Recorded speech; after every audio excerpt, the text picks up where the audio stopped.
بسم اللہ الرحمن الرحیم الحمد للہ والصلاۃ والسلام علی اہلہا۔ ناظرین محترم، آج ہماری خوش قسمتی ہے ایک مرتبہ پھر ہمارے ساتھ عظیم اسکالر، محقق، محب اہل بیت، عالم دین علامہ فرید علی دوبارہ شروع کرتا فرید شروع۔ بسم اللہ الرحمن الرحیم الحمد للہ والصلاۃ والسلام علی اہلہا۔ ناظرین محترم، آج ہماری خوش قسمتی ہے کہ ہمارے ساتھ ایک اہم موضوع پہ گفتگو کرنے کے لیے شریک گفتگو ہیں علامہ صداقت علی فریدی صاحب۔ انتہائی عظیم عالم دین، محقق عالم دین ہیں، محب اہل بیت ہیں۔ انشاءاللہ آج غدیر کے حوالے سے گفتگو کریں گے۔ ہم آپ کو خوش آمدید کہتے ہیں۔ السلام علیکم ورحمۃ اللہ وبرکاتہ۔ جی وعلیکم السلام ورحمۃ اللہ وبرکاتہ۔ جی علامہ صاحب، یہ آپ کی کتاب ہے میرے پاس، اہل بیت کی قطعی افضلیت قرآن و سنت کی روشنی میں۔ جی یہاں پہ حدیث ولایت کے حوالے سے گفتگو کرتے ہوئے آپ لکھتے ہیں، جی قارئین محترم، حدیث غدیر یہ محض اتفاقی فضیلت نہیں بلکہ مشیت الہی کا خصوصی اہتمام ہے، جی ایسا ہی ہے۔ اور رسول اللہ نے اپنے بعد امت کو مطلقاً مولا علی کی ولایت کے سائے میں دے دیا اور بطور حوالہ اپنی ذات کو پیش کیا۔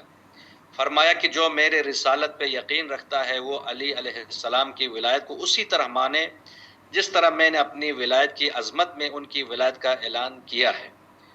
اور اس ولایت حقہ کے حوالے سے پھر آگے تفصیلی گفتگو آپ نے کی ہے، تو پہلا سوال یہ بنتا ہے کہ یہ جو آپ نے حدیث ولایت کے حوالے سے اتنی زبردست گفتگو کی ہے، تحقیق پیش کی ہے، یہ کسی مکتب فکر کے فکری رجحان سے متاثر ہو کر یہ باتیں لکھی ہے یا آپ نے قرآن و سنت سے اس مطلب کو اخذ کیا ہے؟ بسم اللہ الرحمن الرحیم۔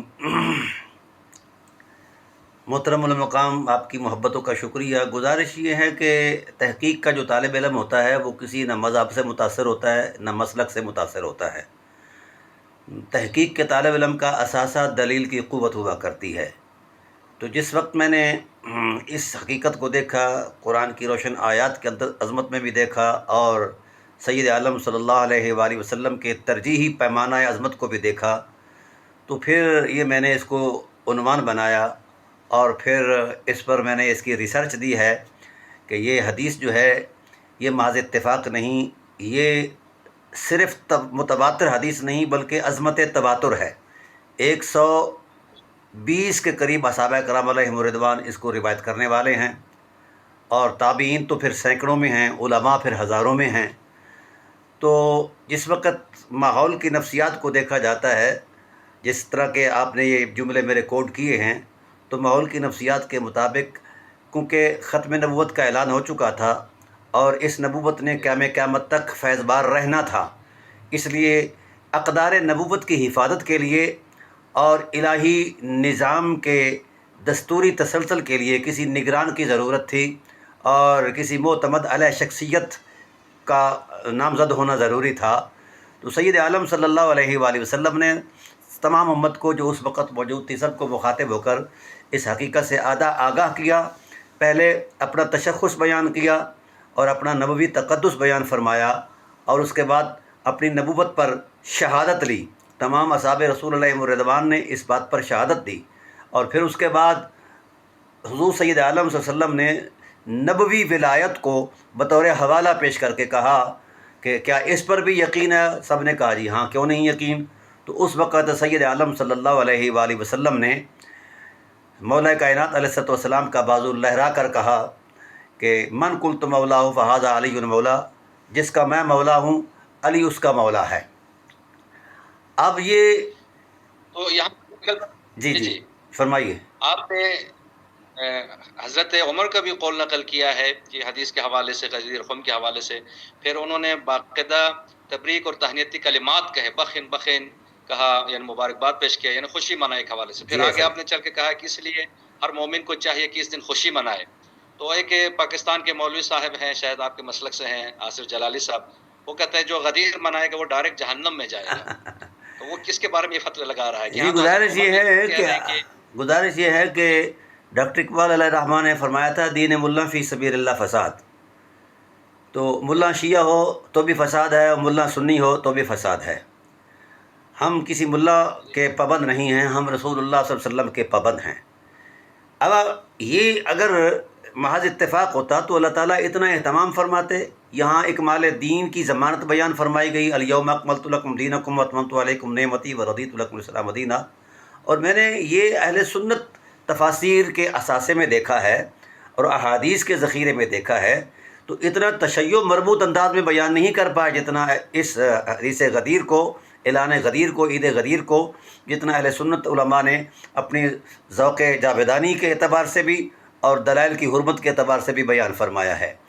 تاہم جو یہ تھا نا ایک اس کا پس منظر کہ یا ایھا الرسول بلغ ما انزل الیک من ربک، کہ اے رسول صلی اللہ علیہ وآلہ وسلم آپ پر جو کچھ بھی نازل ہوا ہے اس کو پہنچا دیجیے۔ حالانکہ اس سے پہلے پورا قرآن پہنچایا جا چکا تھا، نئے سرے سے کوئی نیا قرآن تو نازل نہیں ہوا۔ جو قرآن پہلے پیش کیا جا چکا تھا وہ تو سنایا جا چکا تھا، اب نئے سرے سے الحمد سے لے کر والناس تک کا سنانا یہ محال سی بات ہے، یہ بنتا ہی نہیں ہے۔ تو کوئی ایسا خصوصی اہتمام تھا، کوئی راز تھا سینہ راز الست کے اندر، تو اس راز کو افشا کرنے کے لیے اللہ تعالیٰ کی ذات نے جب مناسب وقت دیکھا اپنی قدرت کی حکمت سے، تو حضور سید عالم صلی اللہ علیہ وسلم سے فرما دیا کہ اے محبوب جو راز تھا وہ اس راز کو بیان فرما دیجئے، اور اگر وہ راز نہ کھل سکا تو پھر ساری تبلیغ رسالت جو ہے وہ شاید وہ محفوظ نہ ہو پائے۔ اس لیے رسول اللہ صلی اللہ علیہ وسلم نے اپنی نبوی ذمہ داری کے ساتھ اس کو بیان فرما دیا ہے۔ اور میں نے پہلے بھی کئی مقامات پر، کئی فورموں پر یہ بات واضح کر دی ہے کہ یہ جذباتی اعلان نہیں، نہ ہی کوئی اتفاقی فضیلت کا تصور ہے، یہ الہی نظام کا دستوری تسلسل ہے۔ کیونکہ ختم نبوت کے بعد کسی نبی نے آنا تو نہیں تھا کہ نئے سرے سے، مثلا پہلے یہ طریقہ کار رہا انبیاء علیہ السلام کی جو تسلسل پذیر تشریف آوری سی، اس تشریف آوری میں یہ بات جاری رہتی تھی کہ پہلے پیغمبر جو چلے جاتے تھے، اب اگر ان کی اقوام کے اندر، ان کی شرائع کے اندر کوئی مد و جزر آتا، کوئی تبدیلی آتی، تو نیا پیغمبر آ کر اس کی تصحیح کرتے۔ اب حضور سید عالم صلی اللہ علیہ وآلہ وسلم کے بعد تو پیغمبری کا اعلان، ختم نبوت کا اعلان کر دیا گیا ہے۔ اب اس نبوت نے قیامت تک پوری انسانیت کو نور بخشنا تھا، فیض بار رہنا تھا، تو اس فیض باری کے تقدس کو برقرار رکھنے کے لیے کسی ایسا اسوہ کی ضرورت تھی اور کسی ایسی شجاع ذات کی ضرورت تھی جو ان کی تمام قدروں کو قائم رکھے۔ اور پھر یہ محض فضیلت کے طور پر بیان نہیں فرمایا گیا، بلکہ یہ نظام ہے۔ اور مجھے افسوس سے کہنا پڑتا ہے کہ ولایت علی علیہ السلام کو نہ حوضہ جات میں بطور نظام پڑھایا گیا ہے اور نہ ہی ہمارے مدارس کے اندر پڑھایا گیا ہے۔ اور ہمارے ہاں جو بحث و تمیز ہے وہ جی، تو یہاں جو سوال پیش آتا ہے وہ یہ ہے کہ جہاں آپ نے کتاب میں بھی اشارہ فرمایا ہے کہ اب یہ اس کا تو کوئی انکار نہیں کرتا کہ یہ حدیث متواتر نہیں ہے، سب قبول کرتے ہیں، جی، لیکن ایک خاص پس منظر بیان کرتے ہیں کہ کوئی مال غنیمت کا مسئلہ تھا، یا اس کے بعد کہتے ہیں یہاں پر جو مولا ہے اس سے مراد جو ہے محب ہے، دوست ہے، یہاں پر حاکم سرپرست کے معنی میں ہی نہیں ہے۔ گزارش یہ ہے کہ رسول اللہ صلی اللہ علیہ وآلہ وسلم نے اپنی ولایت کو جس معنی میں پیش فرمایا ہے اسی معنی میں ولایت علی کو بیان فرمایا ہے، اور اس سے پہلے جو ہے وہ نبوت کا ٹائٹل دیا ہے، اور نبوت بذات خود اتھارٹی ہے، اور اس کائنات کے اندر نظام الہی کو جاری کرنے کے لیے اور نافذ کرنے کے لیے ایک اتھارٹی ہے۔ نبوت کوئی کاغذ کا چٹھا نہیں یا کوئی پیتل کی رکابی نہیں، ایک منصب ہے، اور اس منصب کا جو عطا کرنا ہے وہ اللہ تعالیٰ کی طرف سے ہے۔ اور ہر نبی نے، حضور نبی کریم صلی اللہ علیہ وسلم نے فرمایا ہے کہ ہر نبی اپنے دور کا اعلیٰ ترین سیاستدان رہا ہے، اور پھر ان کے بعد ان کی سیاست کا تسلسل جو ہے وہ دینی بصیرت کے ساتھ ساتھ ان کے احبار چلاتے رہے ہیں، ان کے خلفاء چلاتے رہے ہیں۔ میری امت جو ہے وہ میرے بعد میری امت کے علماء اس نظام کو برقرار رکھیں گے۔ اور اگر علم کے تصور سے ہی اگر اس بات کو دیکھا جائے تو یہ بات واضح ہے کہ اعلمہم امتی کا ٹائٹل جو ہے وہ مولا کائنات کے سر ہے۔ تو اس لیے نبی کریم صلی اللہ علیہ وآلہ وسلم نے حسب روایات عرب اپنا نبوت کا امامہ بھی ان کے سر پر رکھا، وہ اس لیے کہ لوگ سمجھ لیں کہ میرے بعد نبوی ذمہ داریاں جو ہیں ختم نبوت کے بعد وہ علی علیہ السلام ہی اولین ذمہ دار ہیں۔ اور جو رہا کہ اس کا معنی کرتے ہیں کہ محبت کرتے ہیں، بھئی دیکھیے محبت اور حاکمیت جو ہے یہ دو متضاد چیزیں نہیں۔ میں آپ کو قرآن پاک سے ہزاروں مثالیں پیش کر سکتا ہوں۔ والذین آمنوا اشد حبا للہ، اللہ تعالیٰ محبوب بھی ہے، محب بھی ہے، اور پھر حاکم مطلق بھی ہے۔ ایسا ہی رسول دو عالم صلی اللہ علیہ وآلہ وسلم کی ذات والا صفات ہیں کہ آپ محبوب بھی ہیں، محب بھی ہیں، حاکم بھی ہیں، اور محبوب بھی ہیں۔ تو محبوبیت اور حکومت اور نظام کا چلانا جو یہ متضاد حقیقتیں نہیں، بلکہ میں نے تصوف کی دنیا میں دیکھا ہے، یہ بڑا نفیس بات عرض کر رہا ہوں، اگر سمجھ میں آ گیا تو میرے خیال میں کہیں بھی کوئی نہیں اٹکے گا۔ اطاعت کے 3 درجے اہل تصوف نے کیے ہیں: اطاعت بالمحبہ، اور اطاعت للثواب، اور اطاعت بالخوف۔ ایک ہے کسی کی اطاعت شاری کرنا اس کی محبت کی عظمت سے سرشار ہو کر، اور یہ اول درجہ ہے اطاعت کا کہ محبت کے ساتھ اس کے حکم کی بجا آوری، اور یہی نتیجہ خیزی ہے برکات کے اعتبار سے، کرامات کے اعتبار سے۔ دوسرا ہے کہ ثواب کے لالچ میں، ثواب کے حصول کے لیے اطاعت کرنا، کسی سے کچھ لینے کے لیے۔ تو تیسرا ہے کسی کے خوف سے خوف زدہ ہو کر اس کی اطاعت کرنا۔ تو جو اعلیٰ درجہ اور سب سے پہلا درجہ ہے اطاعت بالمحبہ کا ہے، تو گویا جس طرح اللہ تعالیٰ کی ذات مطاع بھی ہے، یعنی اس کی اطاعت کی گئی ہے اور اس سے محبت بھی ہوتی ہے، ایسے ہی رسالت پناہ عالم صلی اللہ علیہ وسلم کی ذات والا صفات ہے کہ وہ مطاع ذات بھی ہیں، ان کی اطاعت بھی کی گئی ہے، اور ان سے وہ محبوب خدا بھی ہیں، محبوب مصطفیٰ بھی ہیں، محبوب کائنات بھی ہیں۔ تو ایسے ہی مولا کائنات علیہ السلام کے اس معنی ولایت کو اگر محبوبیت یا محبت کے تصور میں پیش کیا جائے تو محبت اور حاکمیت جو ہے یہ 2 متضاد حقیقتیں نہیں، بلکہ یہ حسین سنگم ہے امت کے درمیان اور اللہ کے درمیان، امت کے درمیان نبوت کے درمیان، امت کے درمیان ولایت کے درمیان یہ ایک حسین سنگم ہے۔ اس لیے اگر اس اطاعت میں، اس محبت کی عظمت میں اگر اطاعت مولا کائنات امت کرے تو یہ اعلیٰ درجے کی اطاعت ہے اور نتیجہ خیز اطاعت ہے، با کرامت اطاعت ہے، اور اس میں کوئی منافات نہیں ہے۔ تو آگے آپ نے فرمایا کہ جی بالکل واضح ہو گئی۔ جی آگے آپ نے فرمایا کہ یہاں پر ولایت مطلقہ ہے، ولایت عامہ ہے۔ جی ہاں، بلکہ خوبصورت بات آپ نے کی ہے کہ اگر آپ امیر المومنین کی ولایت کو مقیدہ کریں گے تو خود رسول اکرم صلی اللہ علیہ وآلہ وسلم کی جو ولایت ہے وہ بھی مقیدہ ہو جائے گی، کیونکہ پیغمبر نے فرمایا من کنت مولا فہذا علی مولا۔ جی گزارش یہ ہے کہ یہ میرا خیال نہیں، نبوی تکلم کا جو تقدس ہے، جو تسلسل ہے، جو نس کی روانی ہے، جو نظم نس ہے، سباق و سیاق کلام نبوت ہے، وہ اسی بات کی وضاحت کر رہا ہے، صراحت کر رہا ہے کہ یہ اطاعت شعاری ہمارے بعد اگر کہیں ہے تو مولا کائنات جو ہیں ان کی اطاعت شعاری ہے۔ اور پھر آپ نے دیکھا ہے کہ مثلا خلفائے ثلاثہ علیہم الرضوان کا زمانہ گزرا ہے، تو ان تمام زمانوں کے اندر، تمام ادوار کے اندر جو ہے جب جناب مولا کائنات علیہ السلام کی ذات کو ہی بنیادی اتھارٹی سمجھا جاتا تھا، جہاں کہیں کسی سے کوئی فروگزاشت ہوتی یا جہاں کہیں کسی کو کوئی ضرورت متحقق ہوتی تو پھر مولا کائنات کا فیضان ہی وہاں تسلی اور تسکین کا باعث بنا کرتا تھا۔ تو یہ کوئی ایسی بات نہیں ہے جس میں کوئی جھگڑا کیا جائے۔ یہ جو ہے نا بالفصل اور بلا فصل کا تصور، یہ مولویانہ ہے، اس کا تحقیق کے ساتھ، دین کے ساتھ، مزاج رسالت کے ساتھ کوئی تعلق نہیں ہے۔ اصل بات ہے نظام کی، نظام کی طرف کوئی نہیں آتا، کیونکہ نظام میں ایثار ہے، نظام میں وفا ہے، نظام میں دینا پڑتا ہے، خود کو پابند کرنا پڑتا ہے اور لوگوں کو موٹیویٹ کرنا پڑتا ہے۔ تو نظام کی طرف آج کا ملا ازم نہیں آ رہا، اس لیے نہ یہ آ رہا کہ ان کے جو مفادات ہیں وہ زد میں آتے ہیں ان ٹریڈ کمپنیوں کے، اس لیے وہ نظام کی بات نہ کرتے ہیں، نہ انہیں آتی ہے، نہ وہ سمجھنا چاہتے ہیں، بلکہ مخالفت کرتے ہیں۔ تو نبوت کے بعد جو کار نبوت کا نظام ہے اس کا کہیں نہ کہیں تو کوئی اس تسلسل جاری رکھنے کے لیے کوئی نہ کوئی اتھارٹی تو قائم کرنی تھی نا جی۔ تو جب اس اتھارٹی کو قائم کر دیا گیا ہے اور رسالت پناہ عالم صلی اللہ علیہ وسلم کی طرف سے اور اللہ تعالیٰ کے کہنے پر، اب یہ بات قابل اعتراض رہی ہی نہیں ہے۔ اب یہ جو بیان کیا جاتا ہے کہ یہ نہ کیا جائے، وہ نہ کیا جائے، کیوں نہ کیا جائے؟ جب رسول کرتے ہیں تو ہم پر بھی واجب ہے کہ ہم بھی وہ کریں۔ اور یاد رکھنا یہ جو عید غدیر ہے اس کا مسنون ہونا یہ بھی متواتر ہے۔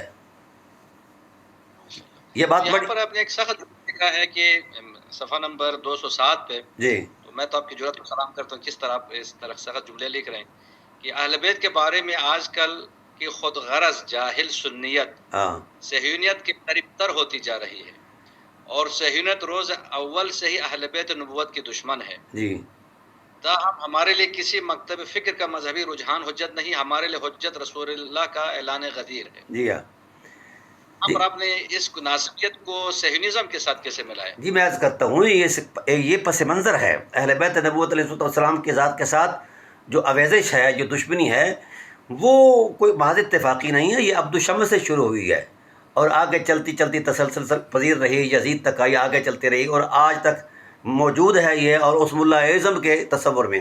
اور صہیونیت صرف تسنن کے اندر نہیں ہے، تشیع کے اندر بھی ہے. تشیع کے اندر جو غلوف کرتے ہیں، جو غالی ٹائپ لوگ ہیں، وہ بھی اسی صہیونیت کا ہی بیج ہیں، وہی تخم ہے ان کا. تو یہ دونوں چیزیں جو ہیں M6 جو ہے ان کو مثلا جی حسن اللہ یاری ایک نمائندہ ہے ان کا. جی ایسا ہی ہے. حسن اللہ یاری صاحب ہوں یا کوئی ہو دیگر ہو دیگر ہو، جو یہ غلوف کرتا ہے، جو امت کی تقسیم کے لیے، امت کو تقسیم کرنے کے لیے سر توڑ کوشش کرتا ہے، یہی صہیونیت ہے. اور اہل بیت علیہ السلام کی ذات کے ساتھ تو صہیونیوں اور یہودیوں کا بطور خاص ایک رہا ہے نا رویہ، ظالمانہ اور سفاکانہ. یہ ضروری نہیں کہ مطلب کربلا ہی صہیونیت کی نشاندہی کرتا ہے، نہیں، اس سے پہلے بھی صہیونیت موجود تھی اور یہ تسلسل آج بھی موجود ہے. تو جو غالی ہے وہ چونکہ وہ نطفہ ہے صہیونیت کا، غالی سنی ہو تو بھی دشمن اسلام ہے اور غالی شیعہ ہو تو بھی دشمن اسلام ہے. جی بالکل. آگے چل کے آپ نے کہ دعوت فکر دی ہے امت مسلمہ کو، عنوان دیا ہے فقیہان حرم سے فقیر کا مطالبہ، جی ہاں کہ جس میں آپ فرماتے ہیں کہ قارئین محترم فقیہان حرم شیعہ ہوں یا سنی ہوں، ہاں ان سے گزارش کی جائے کہ خلافت اور ولایت پر بحث بند کر دیں، کیا غلط تھا اور کیا صحیح تھا. اہل بیت سب کچھ جانتے تھے اور اسوہ اہل بیت ہی پوری امت کے لیے، انسانیت کے لیے ایک روشن حقیقت ہے. آئیں اس اسوے کی روشنی میں ہم چلیں اور مطلوبہ دینی نتائج حاصل کریں. افسوس اس بات پر ہے کہ ہمارے حوزہ جات اور جامعات میں خلافت و امامت پر بحث تو ہے، مگر ان دو حقیقتوں کو بطور نظام نہ پڑھایا جاتا ہے اور نہ ہی سکھایا جاتا ہے، اور یہ حقیقت ہے. تو سوال یہاں پر یہ ہے کہ کہا جاتا ہے کہ ولایت جو ہے کہ ولایت تشریعی ہے، ولایت تکوینی ہے اور ولایت سیاسی ہے. یہی یہاں پر مراد ہے جو آپ نظام کے طور پر بیان کر رہے ہیں، یا ولایت علی ایک نظام ہے، اس کے حوالے سے آپ کی مراد کچھ اور ہے؟ جی گزارش یہ ہے کہ ولایت تشریعی و تکوینی ہو، ولایت روحانی ہو، اس کا سرچشمہ تو مولا کائنات علیہ السلام ہے نا جی. اب ان ولایتوں کے اہداف دیکھے جائیں، مقاصد دیکھے جائیں، اور یعنی یہ ولایت محض کنٹرولڈ سٹیٹس پر نہیں آئی، بلکہ یہ ولایت بطور نظام اور بطور انسانی حرمت کے طور پر آئی. انسانی حرمت اگر برقرار رہ سکتی ہے تو اس ولایت کے زیر اثر ہی رہ سکتی ہے، وہ تشریعی ہو، وہ روحانی ہو، وہ سیاسی ہو.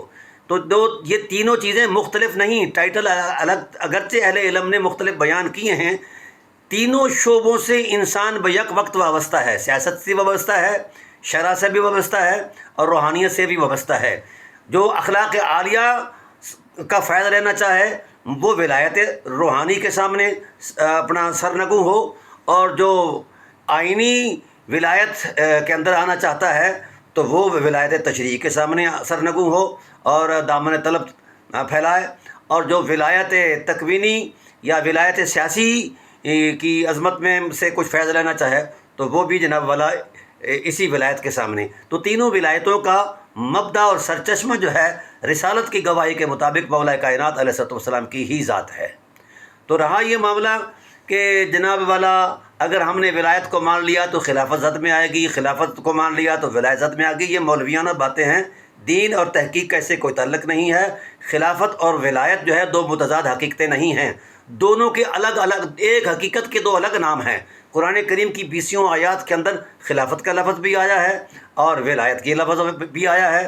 اور یاد رکھیے، میں اپنے سنی بھائیوں کو یہ پیغام دینا چاہتا ہوں کہ آپ بدک جاتے ہیں جناب والا لفظ ولایت سے، چونکہ یہ ولایت مولا کائنات سے وابستہ ہے، اور ہمارے مزاج میں یہ چیز جو ہے، جو ہمارے سخت مزاج کے لوگ ہیں یا غالی قسم کے لوگ ہیں وہ بدک جاتے ہیں. میں ان سے کہنا چاہتا ہوں کہ یہ جو ولایت کا لفظ ہے، امامت کا لفظ ہے، یہ محض اتفاقی نہیں. مثلا خلیفہ اول حضرت ابوبکر صدیق رضی اللہ تعالیٰ عنہ کو جس وقت خلیفہ بنایا جا رہا تھا تو اس وقت جناب ابوبکر عمر فاروق رضی اللہ تعالیٰ عنہ نے کہا کہ یہ ہم سے افضل ہیں، ان کے بارے میں ثانی اثنین آیا، ترجیحات بیان کی، لوگوں نے جناب والا قبول کر لیا.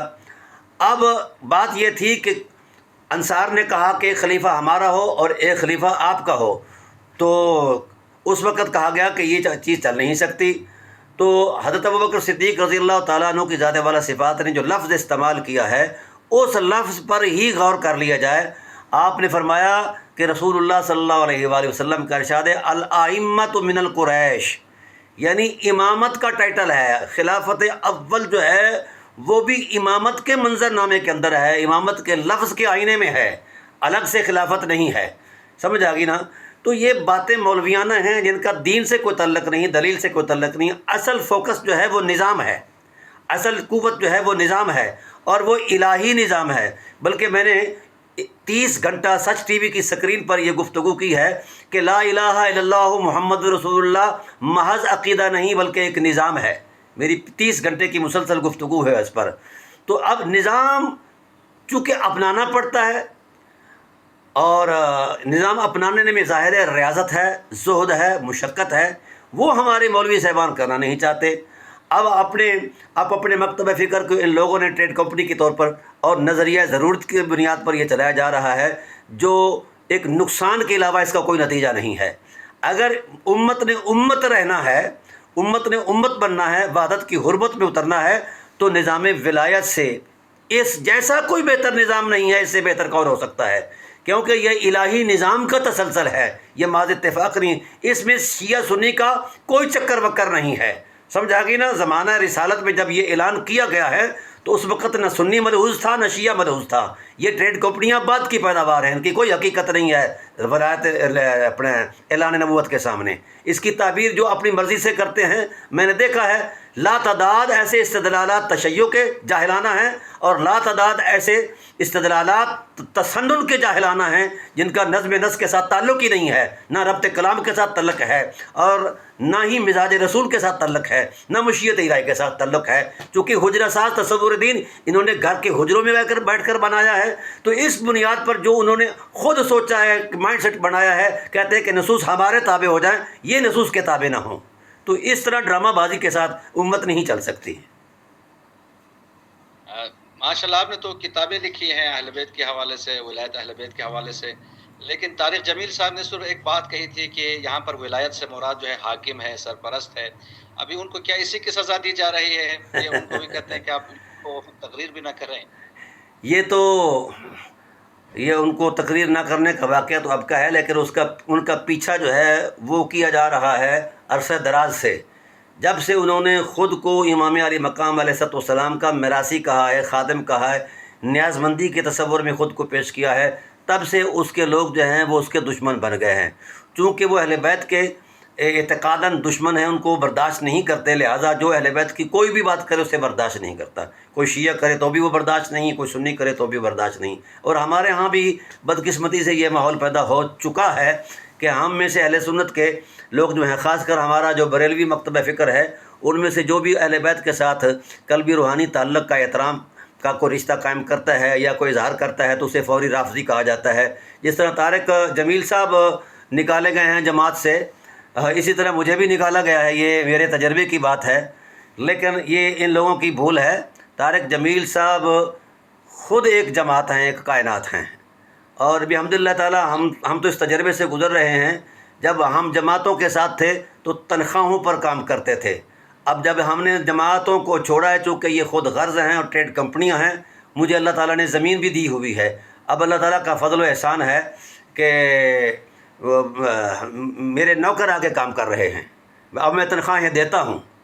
جب میں مولوی تھا تو تنخواہیں لیتا تھا، اور جب میں نے اس خود غرض ملائیت کو چھوڑا ہے، اللہ تعالیٰ نے مجھے وسعت دے دی ہے.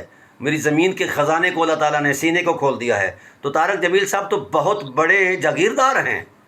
تو یہ کوئی بات نہیں، جہاں عالم دین بیٹھ جاتا ہے یا خادم دین بیٹھ جاتا ہے، وہ وہی جماعت ہے. وہ خود جماعتیں ان سے ہیں، یہ جماعتوں سے نہیں ہیں. تو طارق جمیل صاحب کو میں مبارکباد پیش کرنا چاہوں گا کہ خدا کا شکر ادا کریں کہ ایک غلاظت کے تصور سے، غلاظت کے ماحول سے آپ نکل کر، ایک گھٹن کے ماحول سے نکل کر آپ کھلی فضا میں آئے ہیں. اب دین کی تبلیغ اپنے سینہ محبت سے اور قرآن کی روشن دلائل سے پیش کریں. یہ مولوی بیچارے بک بک کرتے رہیں گے، یہ کبوں کی کائیں ہیں، ان کی کائیں طارق جمیل صاحب کو کچھ بھی نہیں بگاڑ سکتی. الحمدللہ تعالیٰ ہمارا تجربہ اس پر گواہ ہے. یعنی ان کے لیے تمغہ ہے، نشان حیدر ہے دنیا میں در حقیقت. جی ایسا ہی بالکل نشان حیدر بھی ہے، اور ساتھ ساتھ اللہ تعالیٰ کی ذات نے ان کو الگ سے جو تشخص دیا ہے. اصل میں ہوا یہ ہے کہ چونکہ میں ایک تجربے سے گزرا ہوں، کوئی بھی عالم دین جس وقت اللہ تعالیٰ اس کو شہرت دیتا ہے، دولت دیتا ہے، عزت دیتا ہے، تقریب دیتا ہے، اپنی رحمت سے دیتا ہے، اس کی خلوص کی عظمت میں دیتا ہے، وہ تو اللہ جانتا ہے کس کو کیسے دیتا ہے. یہ جو ملا اعظم ہے، ام یحسدون الناس علی ما آتاہم اللہ من فضلہ فقد آتینا آل ابراہیم الکتاب والحکمہ وآتیناہم ملکا عظیما. یہ یہودی فطرت ملا اعظم جو ہے یہ حسد کرتے ہیں، یہ خود تو اس قابل نہیں ہوتے، یہ کہتے ہیں کہ نہیں یہ فلاں بھی آگے کیوں بڑھ گیا ہے. بھائی جس کو اللہ دینا چاہے عزت تو کون روک سکتا ہے، اور جس کو اللہ ذلیل کرنا چاہے تو کون روک سکتا ہے. مولوی کہتے ہیں کہ ہمارے ماحول سے نکل گیا ہے، یہ ذلیل ہو گیا ہے، یہ ذلیل ہو، یہ خود ذلیل ہو گئے ہیں. وہ تو پہلے ہی عظیم تھے اور اب بھی عظیم ہیں، اور آخرت میں بھی انشاءاللہ عظیم ہیں، کیونکہ انہوں نے خود کو اہل بیت نبوت کے سپرد کر دیا ہے. یہاں پر آپ نے ایک جملہ کہا ہے کہ کل کلاں اگر مولوی الیاس قادری صاحب انتقال فرما جاتے ہیں جی ہاں، تو پوری ان کی جماعت ان کے متصرف الامور کرامات کے انبار لگا دے گی. یہ بات تسلیم بھی کر لی جائے گی، مگر حیرت یہ ہے کہ مبدأ ولایت مولا علی علیہ السلام کے تصرف کو ماننے سے سنیت ٹیڑھی ہو جاتی ہے اور ماننے والوں کو رافضی کا ٹائٹل دیا جاتا ہے. جی تو کیا یہ حقیقت ہے کہ الیاس قادری صاحب کے لیے بھی ولایت تکوینیہ کے قائل ہیں کچھ افراد؟ نہیں بہت کچھ کے قائل ہیں جناب. جس طرح یہ غالی شیعہ یہودیوں سے آگے بڑھ گئے نا، عیسائیوں نے یہی کہا تھا وقالت نصارہ مسیح ابن اللہ، مسیح اللہ کا بیٹا ہے. وقالت الیہود عزیر ابن اللہ، یہود نے کہا کہ عزیر اللہ کا بیٹا ہے. اب یہ غالی تشیع جو ہے یہ ابن اللہ بھی نہیں کہتا علی کو، بلکہ اللہ کہہ دیتے ہیں. اب وہ وقت بھی آنے والا ہے کہ اللہ سے بھی آگے بڑھائیں گے. تو یہ غالب کو شیعہ نہیں کہنا چاہیے، کیونکہ ایمن ان پہ لعنت کی ہے کہ یہ لوگ نجس ہیں، یہ نجس ہیں. یہ اصل میں ہوا یہ ہے کہ یہ نجس لوگ شیعت میں داخل ہیں اور دھکے سے داخل ہیں. شیعہ عالم جو ہیں، بہت سارے علماء ہیں جو میرے ساتھ وابستہ ہیں بحمد اللہ تعالیٰ، وہ ان کو ناپسند کرتے ہیں، بلکہ ہم سے زیادہ سخت زبان بولتے ہیں ان کے خلاف. ہم تو پھر بھی احتیاط کر جاتے ہیں. تو ایمن نے تو باقاعدہ لعنت کی ہے ان لوگوں کے اوپر. ایسے آج میں پڑھ رہا تھا یہ نہج البلاغہ شریف، اس کے اندر ان کو بجو کہا گیا ہے. جی بالکل. جی ایسا ہی ہے. سوال کہ آپ کو زیادہ مزاحم نہ ہوں جی کہ نہج البلاغہ کا آپ نے ذکر کیا، نہج البلاغہ شریف. اچھا، عرب علماء میں اہل سنت علماء کو جب میں پڑھتا ہوں تو انہوں نے تو نہج البلاغہ کی شرحیں لکھی ہیں. جی ایسا ہی، یعنی بڑے اہل سنت علماء کی ہے. لیکن پاکستان خصوصاً بر صغیر میں عام تصور یہ ہے کہ کہتے ہیں کہ ایک شیعوں کی کتاب سمجھتے ہیں. تو اس حوالے سے آپ کا موقف کیا ہے؟ گزارش یہ ہے کہ پاکستان کے علمی ماحول کے اندر تحقیق کا فقدان ہے، اور دوسری بات یہ ہے کہ اعتماد سازی میں بھی مطلب ہم بہت پیچھے ہیں. تیسری بات یہ ہے کہ اعتدال بھی ہمارے اندر نہیں ہے. ہم جس ٹریڈ کمپنی سے وابستہ ہیں، قرآن اس کے مخالف بھی بولے تو ہم کہتے ہیں کہ قرآن غلط ہے اور ہم صحیح ہیں. ایک تو یہ مزاج بنا ہوا ہے، اور دوسری بات یہ ہے کہ مجھے افسوس سے یہ کہنا پڑا کہ جنہوں نے ان کی شرح لکھی ہے، مثلا ابن الحدید نے لکھی ہے اور وغیرہ وغیرہ، میں سمجھتا ہوں کہ بجائے اس کے کہ ہم اس کے تکلم کے ترازو کے، یہ فصاحت اور بلاغت کے معاملات میں الجھے نہیں، یہ حکمتوں کا ایک خزانہ ہے اور سینہ مولا کائنات کا ایک نور ہے جس کو اس پیمانے میں دیکھا جائے. اور میں بحمد اللہ تعالیٰ اس کا مطالعہ بھی کر رہا ہوں اور قرآن کریم کی روشن آیات کے ساتھ اس کو پیش بھی کر رہا ہوں اور اس سے استفادہ بھی کر رہا ہوں، اور قرآن کریم کی آیات طیبات اور مولا کائنات کے کلمات طیبات کی مناسبت میں آگے بڑھ رہا ہوں. جو میری کتاب ابھی آ رہی ہے کہ ولایت علی نظام الہی کا تسلسل ہے، یہ بھی الحمدللہ تعالیٰ تقریباً 25 جلدوں پر مشتمل ہوگی، اور اس کے میں نے 25 شعبے بنائے، ہر شعبے پر الگ سے ایک جلد آئے گی. تو اس میں بھی یہی چیزیں ہیں کہ مولا کائنات کے ذات کے ساتھ ہم صرف وہ والہانہ عقیدت نہیں رکھتے، بلکہ دلیل کی دنیا میں بھی ہم نے جب دیکھا ہے تو مولا کائنات قرآن کے ساتھ جڑے ہوئے ہیں اور قرآن مولا کائنات کے ساتھ جڑا ہوا ہے. یہ کیسے ہو سکتا ہے کہ جب رسول دو عالم نے گواہی دے دی صلی اللہ علیہ وآلہ وسلم نے کہ قرآن علی سے جدا نہیں ہو سکتا اور علی قرآن سے جدا نہیں ہو سکتے، تو پیچھے کیا رہ گیا ہے؟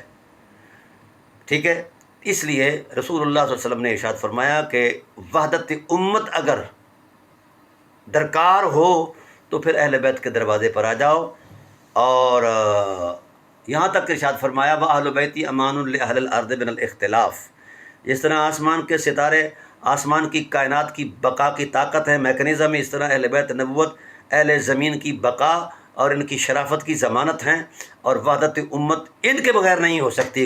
کوئی شخص یہ کہے کہ ان کے بغیر کعبۃ اللہ کا حرم جو ہے وہ ہمیں واحد کر دے گا، وحدت دے دے گا، مینا، مزدلفہ، عرفات کی وادیاں جہاں کہیں بھی کوئی جم گھٹا ہوتا ہے، ایسے نہیں ہے۔ جب تک دل نہ جڑیں اس وقت تک سر نہیں جڑ سکتے۔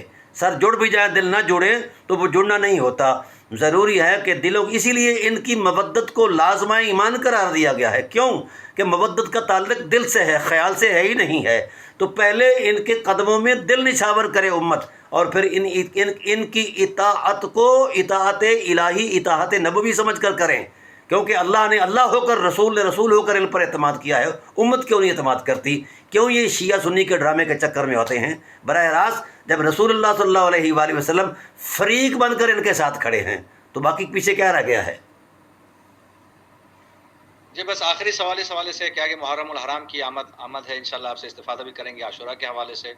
تو کہا یہ جاتا ہے کہ یہ جو 4 واقعات ہیں، بعثت ہے، غدیر ہے، عاشورہ ہے اور ظہور امام مہدی علیہ السلام، ان میں بڑا گہرا رابطہ ہے۔ بعثت سے دین کا آغاز ہوا، اور غدیر میں دین کی تکمیل ہوئی، اور عاشورہ نے دین کو زندہ کیا، اور اسی دین کو غلبہ دینے کے لیے امام مہدی علیہ السلام کا ظہور ہوگا۔ تو جس طرح قرآن مجید میں بھی اللہ ارشاد فرماتا ہے وَالَّذِي أَرْسَلَ رَسُولَهُ بِالْهُدَى وَدِينِ الْحَقِّ لِيُظْهِرَهُ عَلَى الدِّينِ كُلِّهِ وَلَوْ كَرِهَ الْمُشْرِكُونَ۔ تو اس حوالے سے آپ کیا فرماتے ہیں کہ یہی فکر درست ہے؟ جی گزارش یہ ہے کہ کسی مذہبی جذبات کا تصور اپنی جگہ اور حقائق کی حرمت اپنی جگہ۔ مثلا یہ ہم نظام کی بات کر رہے ہیں، آپ کے ایران کے اندر امام خمینی علیہ الرحمٰ نے جو نظام قائم کیا ہے اسی حرمت کو سامنے رکھ کر کیا ہے نا۔ 40 سال 45 سال سے انقلاب قائم ہے، یہ محض اتفاق نہیں، اس کے پیچھے تائید الہی کا کوئی نور موجود ہے، اور اس کے پیچھے اللہ تعالیٰ کی طرف سے یا رسول اللہ صلی اللہ علیہ وسلم کی طرف سے کوئی فیضان اور برکات اور مولا کائنات کی طرف سے کچھ نہ کچھ موجود ہے۔ ورنہ کئی انقلابات آئے اور بکھر گئے، تو اس انقلاب کا دینی بنیادوں پر قائم رہنا ایک بہت بڑی عظمت ہے۔ اور جو لوگ آج بھی مطلب عراق کے لوگ اس انقلاب کو بھی نہیں مانتے اور نہ ہی وہ ولایت کو بطور نظام مانتے ہیں، وہ کہتے ہیں ٹھیک ہے جی، وہ تسبیح شسبیح پکڑو اور السلام علیکم اور آگے پیچھے۔ دیکھیے علامہ اقبال نے فرمایا تھا کہ جدا ہو جائے سیاست دین سے تو رہ جاتی ہے چنگیزی۔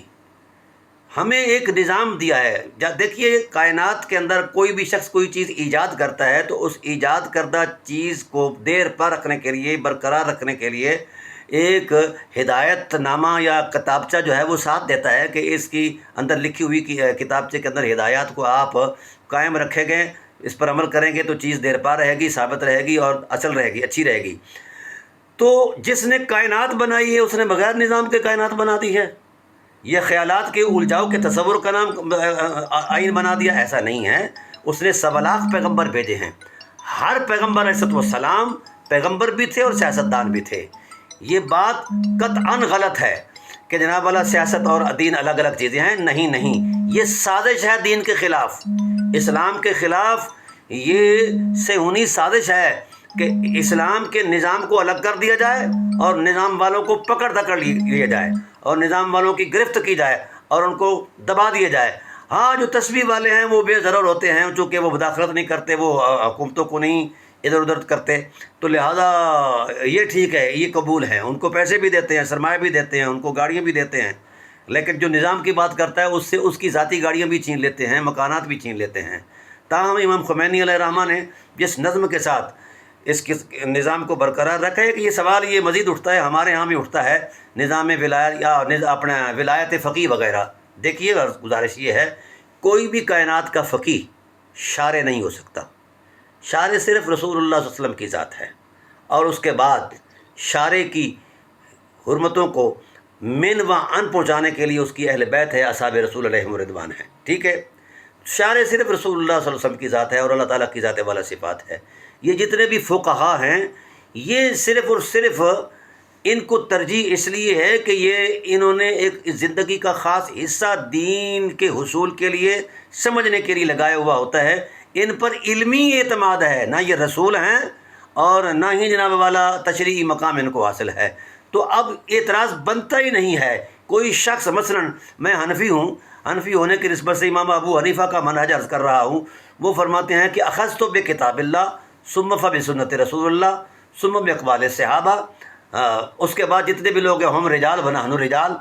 تو بھائی یہ قانون ہے. کسی بھی آج تک کسی فقیر نے یہ نہیں کہا کہ میری اتباع کرو. اتباع اللہ اس کے رسول کی ہے. لیکن یہ لوگ عام لوگوں کی بنسبت زیادہ مہارت رکھتے ہیں نصوص کو سمجھنے کی، مشیت الہی اور معراج رسول کو سمجھنے کی. ان پر اللہ تعالیٰ کی نعمتیں ہوتی ہیں، اس لیے اعتماد کیا جاتا ہے آسانی کے لیے کہ اس وقت یہ شخص بیٹھا ہے، ہمیں ہمارے مسئلے کی نوعیت کے اعتبار سے اس کا شرعی حل بتائے گا. اس سے آگے ان کا کوئی نہیں ہوتا. لیکن ہمارے ہاں اس چیز کو بھی بڑا برا جانا جاتا ہے. یہ آپ کے جو یاری واری صاحب ہیں وہ تو نظام ولایت فقیہ کو جناب والا کفر سمجھتے ہیں. لا حول ولا قوت الا باللہ. اب یہ جو خود بولتے ہیں یہ کیا ہے؟ تو یہ چیزیں جو ہیں نا ہمواریاں ہیں. یہ بازاری لوگ یہ جو حسن نصر اللہ کو آپ دیکھیں، جی 80 ٹن ان کے اوپر جو ہے وہ بارود برسایا گیا، جی ہاں جبکہ اللہ یاری جیسے اپنا امریکہ میں بٹھا کے وہاں ان کو پوری سہولتیں دی جاتی ہیں. تو خود یہ ایک دلیل ہے کہ حق کس کے ساتھ ہے اور باطل کس کے ساتھ. جی ایسا ہی ایسا ہی. اب بھی دیکھو نا غزہ جل گیا ہے، ٹھیک ہے، وہاں اگر کوئی کھڑا ہے غزہ والوں کے ساتھ وہ سب کو نظر آ رہا ہے، اور جو نہیں کھڑے وہ بالواسطہ یا بلا واسطہ وہ صہیونیت کے ساتھ متفق ہیں.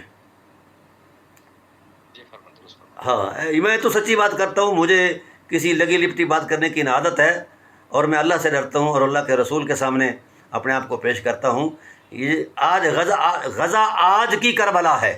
جو آج غزہ کے ساتھ نہیں کھڑا وہ غدار ہے، دین کا غدار ہے، اسلام کا، امت کا، احیاء امت کا اور احیاء اسلام کا، نشاط ثانیہ یا ثالثہ کا وہ غدار ہے. وہ کاروباری تو ہو سکتا ہے، وہ عالم اور عارف نہیں ہو سکتا. خواہ وہ کوئی پیر ہے، خواہ وہ کوئی مولوی ہے، خواہ کوئی فقیہ ہے، خواہ امام کعبہ ہے. جی بہت شکریہ. اللہ تعالیٰ آپ کو جزائے خیر دے. انشاءاللہ آپ سے ہم استفادہ کرتے رہیں گے. علامہ اقبال فرماتے ہیں، مسلم اول شہ مرداں علی، عشق را سرمایہ ایمان علی، از ولائے دودمانش زندہ ام در جہاں مثل گوہر تابندہ ام. بلکہ شاعر میں آپ کے پروگرام کی وساطت سے ایک لمحہ کے لیے آپ کو زحمت دوں گا. میں نے اہل سنت کے علماء سے کہا، اہل تشیع کے علماء سے کہا کہ آپ نظام ولایت علی کو سمجھیں اور تجربے کے طور پر 6 مہینے تک اس کو اپلائی کریں. اگر یہ نظام نتیجہ خیز رہے، مفید رہے تو چلتے رہیں گے، ورنہ اور بڑے نظام ہیں. مجھے شرم آئی اس حوالے سے کہ یہ ہمارے بڑے جبے کبے والے علماء، بڑے چوگے شوگے والے علماء جو ہیں یہ کس نظام کے ساتھ چل رہے ہیں. نام علی کا لیتے ہیں اور نظام طاغوت کے ساتھ چلتے ہیں. یہ علماء نہیں ہیں، یہ ظالم ہیں، یہ کاروباری ہیں، یہ اپنے صرف سرمایہ بنانے کے چکر میں ہیں. اس کے علاوہ ان کا دین سے کوئی تعلق نہیں ہے. دین اسی کا قابل ہے جو آج نظام ولایت کے ساتھ کھڑا ہے اور نظام ولایت کو ہی نظام سمجھتا ہے. بدن پہ جامع احرام، دل میں بغض علی، تیرے نصیب کا چکر ہے یہ طواف نہیں. خداوند عالم ہم سب کو قرآن و اہل بیت کے دامن سے متمسک ہونے کی آمین.